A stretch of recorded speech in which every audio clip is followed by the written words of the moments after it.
जैसे कि आप देख सकते हो, इससे पहले मैं 13 नंबर का मतलब जो भी मैथ था वो मैं बता चुका था, और आज मैं 14 नंबर का बता रहा हूँ। तो ठीक है, मैं यहाँ पे बताता हूँ। यहाँ पे देखो इस तरीके का यहाँ पे है कि 1 माइनस कॉस है, 1 प्लस कॉस है, एक माइनस में एक प्लस में, नीचे में भी एक माइनस में एक प्लस में है, कुछ इस तरीका का है। ठीक है, और हमें सोल्व करके कितना लाना है, तो tan स्क्वायर ए में लाना है। ठीक है, तो यहाँ पे देखो एक फार्मूला होता है ए माइनस बी, ठीक है, और ए प्लस बी। ठीक है, इसका फार्मूला होता है कि एक बार ए पे स्क्वायर करो, एक बार बी पे स्क्वायर करो, इसका एक फार्मूला होता है। मान के चलो ना, इसको हम यहाँ पे इस पे पुट करते हैं, देखो ना ध्यान से, 1 माइनस कॉस है, बस मैं ये यहाँ पे एग्जांपल बता रहा हूँ। ठीक है, यहाँ पे 1 प्लस कॉस है, यही प्रक्रिया नीचे वाला भी चलेगा। तो यहाँ पे देखो कि ए अगर 1 है, बी अगर कॉस है, तो ये देखो माइनस है, और ए अगर 1 है, काहे कि यहाँ भी 1 है ए में, तो यहाँ भी ए में 1 है। यहाँ पे देखो बी में कॉस है, तो बी में यहाँ भी कॉस है ना, ठीक है, और यहाँ पे प्लस है, तो इसका फॉर्मूला होता है तो ऐसे होता है ए स्क्वायर माइनस बी स्क्वायर। जब इस तरीका का रहता है तो इसका मान ऐसे होता है, तो इसी प्रकार से ये भी तो है ना, तो इसका भी मान क्या होना चाहिए, तो ए पर स्क्वायर, यानी ए है तो ए पे स्क्वायर है, माइनस बी है तो बी पे स्क्वायर है। तो ये फॉर्म भी तो इसी के टाइप का है, सेम सेम है, यानी इसी के टाइप का, यानी इस पे भी एक का स्क्वायर होना चाहिए और कॉस पे स्क्वायर होना चाहिए इसी टाइप का होना चाहिए। जैसे ये है तो अगर ऐसे हुआ तो ये भी है तो ऐसे तो होगा। तो वही हम यहाँ पे पुट करते हैं वैल्यू, यानी यहाँ पे हम इसको सोल्व कर सकते हैं।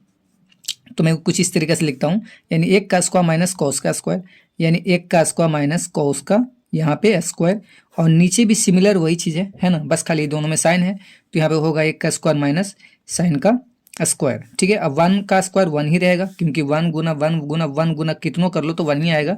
तो 3 पे पावर भी आए तो 1 ही आएगा, 2 पे पावर आए तो भी 1 ही आएगा। उसी प्रकार से 1 हुआ, यहाँ माइनस में कॉस स्क्वायर ए है, और नीचे में भी वही बात है, तो 1 माइनस साइन स्क्वायर यहाँ पे ए है। ठीक है, इतना हो गया। अब एक फार्मूला होता है कि 1 माइनस कॉस स्क्वायर ए बराबर फार्मूला क्या होता है, तो साइन स्क्वायर ए, है ना। और अगर साइन स्क्वायर ए की बात करें तो होता है 1 माइनस जब साइन निकलेगा तो 1 माइनस कॉस स्क्वायर, यही बदल जाएगा। और अगर हाँ, अगर ऐसे हो जाए कि कॉस स्क्वायर ए हो जाएगा, तो हो जाएगा 1 माइनस साइन स्क्वायर ए, ये कुछ इस तरीके का होता है।